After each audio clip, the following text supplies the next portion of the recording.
A paz do Senhor e o amor de Maria esteja com todos vocês. Sejam muito bem-vindos. Hoje nós vamos continuar o primeiro livro de Macabeus, capítulos 7 e 8. Mas antes eu vou convidá-los a rezarmos juntos a oração a São Miguel Arcanjo. Nós vamos invocar São Miguel pedindo a proteção dele e a sua intercessão pelo Padre Daniel Ribeiro, por todos os sacerdotes, por todo o clero, pelo Papa Leão XIV, pela paz no mundo, por todos nós, por todas as nossas famílias, pela conversão de todo mundo e pelas intenções que estiverem nos nossos corações. Em nome do Pai, Filho, Espírito Santo. Amém. São Miguel Arcanjo, defendei-nos no combate. Sede nosso refúgio contra as maldades e ciladas do demônio. Ordene-lhe Deus, instantemente o pedimos. E vós, príncipe da milícia celeste, pela virtude divina, precipitai no inferno a Satanás e a todos os espíritos malignos que andam pelo mundo para perder as almas. Amém. Vamos começar a leitura? Capítulo 7. Demétrio I Soter. No ano 151, Demétrio, filho de Seleuco, escapou de Roma e com alguns companheiros alcançou uma cidade marítima onde se proclamou rei. Quando ele entrou no palácio real de seus pais, o exército se apoderou de Antíoco e de Lísias para conduzi-los a ele. Soube-o o rei e disse: Não me mostreis a sua face. E o exército os matou, e Demétrio sentou-se no trono que lhe cabia. O sumo sacerdote Alcimo. Todos os traidores e os ímpios de Israel achegaram-se dele sob a chefia de Alcimo, que aspirava a tornar-se sumo sacerdote. Acusaram o povo nestes termos: Judas e seus irmãos mataram todos os teus amigos e nos expulsaram de nosso país. Envia, portanto, agora um homem que possua tua confiança e que venha ver em que triste situação nos puseram, a nós e ao país que pertence ao rei, para castigar a eles e a todos os seus partidários. O general sírio Báquides. O rei escolheu Báquides, um de seus amigos, então governador além do rio, um dos grandes do reino e fiel ao rei. Enviou-o com o ímpio Alcimo, a quem destinou o cargo de sumo sacerdote, e deu-lhe ordem de tomar vingança dos filhos de Israel. Partiram, pois, e tomaram o caminho do país de Judá com um forte exército, enviando a Judas e seus irmãos palavras de paz capciosas.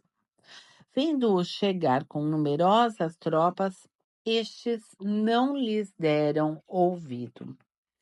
Houve, todavia, um grupo de escribas que foi ter com Alcimo e Báquides, com palavras de justas reivindicações.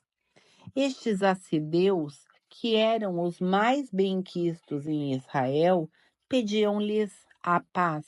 Diziam entre si: é um sacerdote da raça de Araão, que vem a nós com o exército. Ele não nos fará mal algum.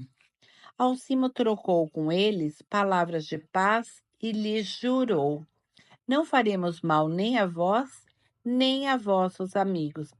Acreditaram neles, mas ele apoderou-se de 60 deles e mandou-os matar no mesmo dia, conforme estava escrito. Rios de sangue fizeram correr em torno de Jerusalém, e nem sequer havia quem os sepultasse. Salmo 78:3. O assombro e o terror apoderaram-se do povo, porque dizia: não há entre eles nem verdade, nem justiça, depois que violaram o pacto e o juramento que haviam confirmado. Bacdes partiu de Jerusalém e instalou seu acampamento em Bet-zete, onde prendeu e lançou numa grande cisterna muitos desertores de seu exército e algumas pessoas do país. Confiou a terra nas mãos de Alcimo e, deixando-lhe um exército para socorrê-lo, regressou para junto do rei. Entretanto, Alcimo teve que lutar para se impor como sumo sacerdote. Agrupavam-se ao redor dele todos os perturbadores do povo, com os quais ele se tornara senhor da terra de Judá, e foi um tempo doloroso para Israel. Judas viu que o mal que Alcimo e seus cúmplices faziam aos filhos de Israel era pior ainda que o mal praticado pelos gentios. Por isso percorreu ele toda a terra da Judeia até as fronteiras, vingando-se dos traidores e impedindo-lhes a volta ao país. Vendo Alcimo que Judas com seus eram mais fortes e reconhecendo sua impotência em lhes resistir, refugiou-se junto do rei e acusou-os dos piores crimes. O rei enviou Nicanor, general eminente, que detestava e odiava Israel, com ordem de exterminar o povo. O general sírio Nicanor. Nicanor partiu para Jerusalém com um numeroso exército e mandou levar a Judas e a seus irmãos falsas palavras de paz. Que não haja guerra entre vós e mim. Chegarei somente com um punhado de homens para te ver como amigo. Com efeito, ele chegou e saudaram-se pacificamente, mas seus soldados se achavam prontos para se lançarem sobre Judas. Todavia, Judas estava a par dos desígnios pérfidos de Nicanor e afastou-se dele, recusando vê-lo de novo. Reconheceu Nicanor que seu projeto fora descoberto e propôs a Judas uma batalha perto de Cafarsalama. Foram mortos do seu exército 500 homens e o resto fugiu para a cidade de Davi. Após o combate, subiu Nicanor ao monte Sião e sacerdotes saíram do templo com anciãos do povo para saudá-lo em espírito de paz e mostrar-lhe o holocausto que se oferecia pelo rei. Ele, porém, escarnecia deles, dirigia-lhes mofas, desprezava-os e falava-lhes com desdém, jurando em sua ira: se Judas não me for entregue imediatamente com seu exército, afirmo, logo que estabelecer a paz, retornarei e lançarei fogo a essa casa. Partiu depois todo enfurecido. Então os sacerdotes entraram e, em pé, diante do altar do templo, choraram, dizendo: Fostes vós que escolhestes esse templo, para que se invoque nela vosso nome, e para que ela seja uma casa de súplicas de oração pelo vosso povo. Tomai vingança desse homem e de seu exército, e que eles caiam sobre o golpe da espada. Lembrai-vos de suas blasfêmias e não permitais que eles vivam. Derrota e morte de Nicanor. Saiu Nicanor de Jerusalém e acampou em Bet-Horon, onde um exército sírio se lhe ajuntou. Judas acampou em Adasa com 3.000 homens e começou a rezar nestes termos: Quando os soldados enviados pelo rei da Síria vos blasfemaram, apareceu o vosso anjo e matou 185.000 homens dentre eles. Do mesmo modo, exterminai hoje este exército aos nossos olhos, para que os outros saibam que Nicanor insultou o vosso templo, e julgai-o segundo a sua perfídia. Chocaram-se os exércitos no dia 13 do mês de Adar. O de Nicanor foi vencido, e ele foi o primeiro a tombar na luta. Assim que as tropas de Nicanor viram que ele fora morto, largaram as armas e fugiram. Os judeus os perseguiram durante o dia todo, desde Adassa até Gazara, e fizeram soar as trombetas dos sinais. E saíram então os habitantes de todas as aldeias da Judeia e dos arredores para cercar os fugitivos. Estes voltaram de encontro a eles e caíram todos sob a espada, e não sobrou nem mesmo um entre eles. Os judeus apoderaram-se dos seus despojos e provisões, cortaram a cabeça de Nicanor e a mão direita que ele orgulhosamente estendera, e suspenderam-lhe nas à vista de Jerusalém. Alegrou-se muito o povo que passou aquele dia em grande regozijo. Decidiu-se que este dia seria celebrado a cada ano, no dia 13 do mês de Adar. Após isso, a terra de Judá esteve tranquila durante algum tempo. Capítulo 8. Aliança com os romanos. Pela voz da fama, soube Judas que os romanos eram extremamente poderosos, que se mostravam benevolentes para com seus aliados e que a todos os que recorriam a eles ofereciam sua amizade, porque eram verdadeiramente potentes. Contaram-lhe também seus combates, suas façanhas junto aos gauleses, aos quais haviam vencido e subjugado.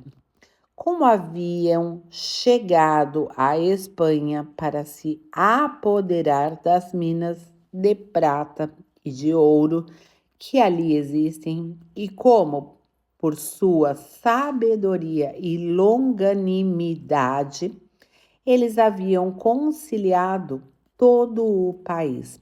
Por mais que ele fosse afastado deles, como haviam derrotado reis que haviam surgido contra eles das extremidades da terra e que os haviam aniquilado devidamente, enquanto outros lhe pagavam o tributo anual.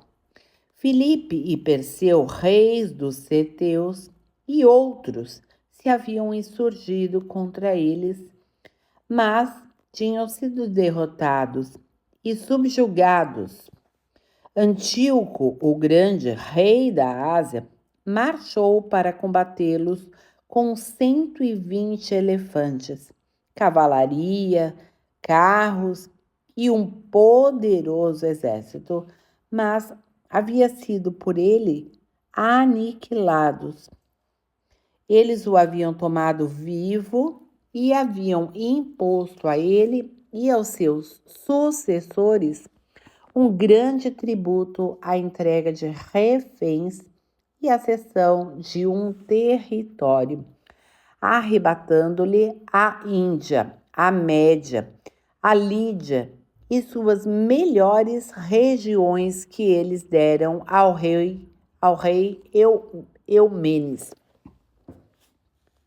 Os gregos haviam decidido atacá-los para exterminá-los, mas eles o souberam e enviaram um general que os atacou, levando a perecer um grande número. Arrastou ao cativeiro suas mulheres e seus filhos, saqueou e tornou-se senhor do país. Destruiu suas praças fortes e os reconduziu à servidão, que ainda durava. Havia eles igualmente arruinado e subjugado ao seu domínio os outros reinos e as ilhas que lhes havia resistido. Por outro lado, conservaram sua proteção a seus amigos e aliados, estendiam seu poder sobre os reinos vizinhos ou distantes e todos os que ouviam pronunciar seu nome temiam-nos. Aqueles que eles queriam auxiliar e ver reinar, reinavam com efeito, mas o que eles não queriam eram exilados. Engrandeciam-nos muito. Apesar de tudo isso, ninguém deles trazia diadema, nem se envolvia com púrpura para se engrandecer. Eles tinham estabelecido entre si um conselho supremo em que, cada dia, 320 conselheiros discutiam assuntos do povo.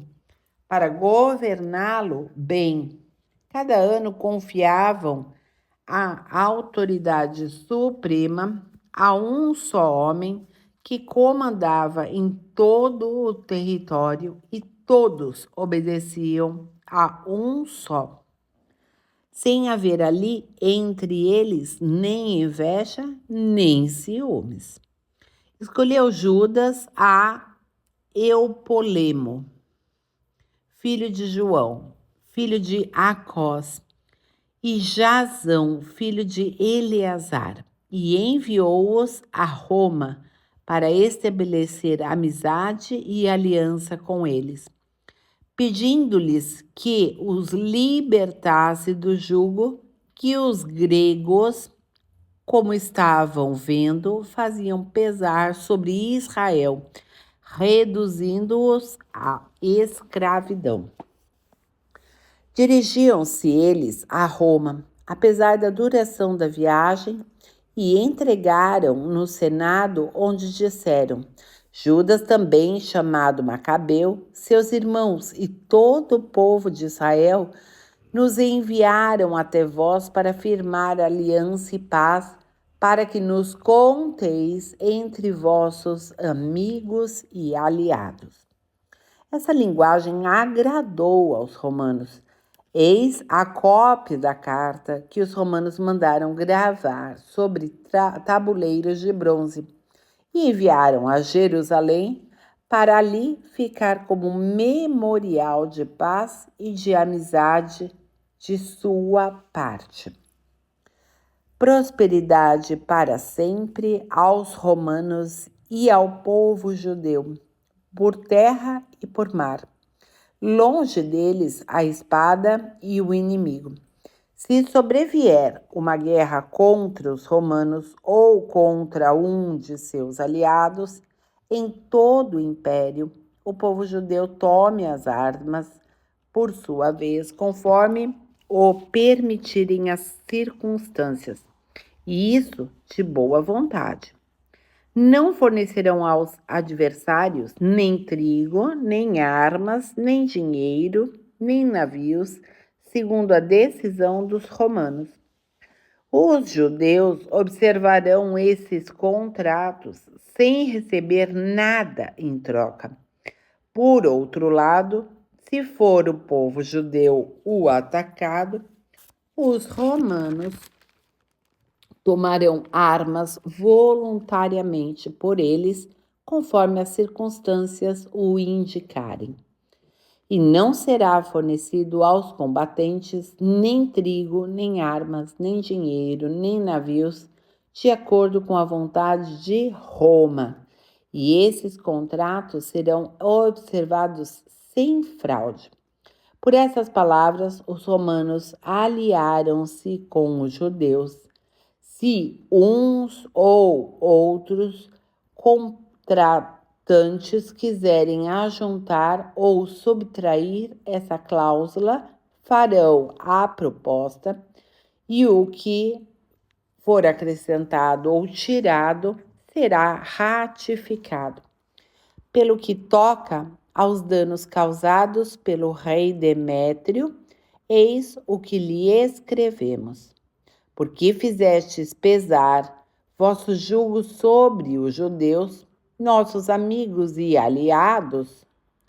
Se, pois, eles vierem a nós outra vez contra vós, nós lhes faremos justiça e vos combateremos por terra e por mar.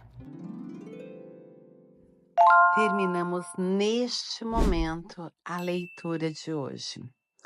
Bom, pessoal, na primeira sexta-feira de junho, ou seja, essa semana, se nós rezarmos o ato de reparação ao Sagrado Coração de Jesus, vocês receberão uma indulgência plenária. Claro que tem que cumprir todas as condições, que tá todo mundo cansado de me ouvir falar.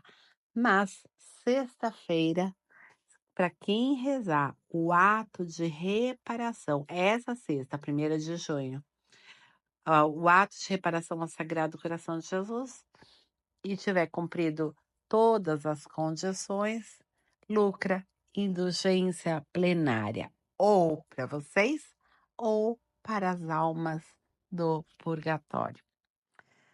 Por hoje é só, e até amanhã, se Deus quiser.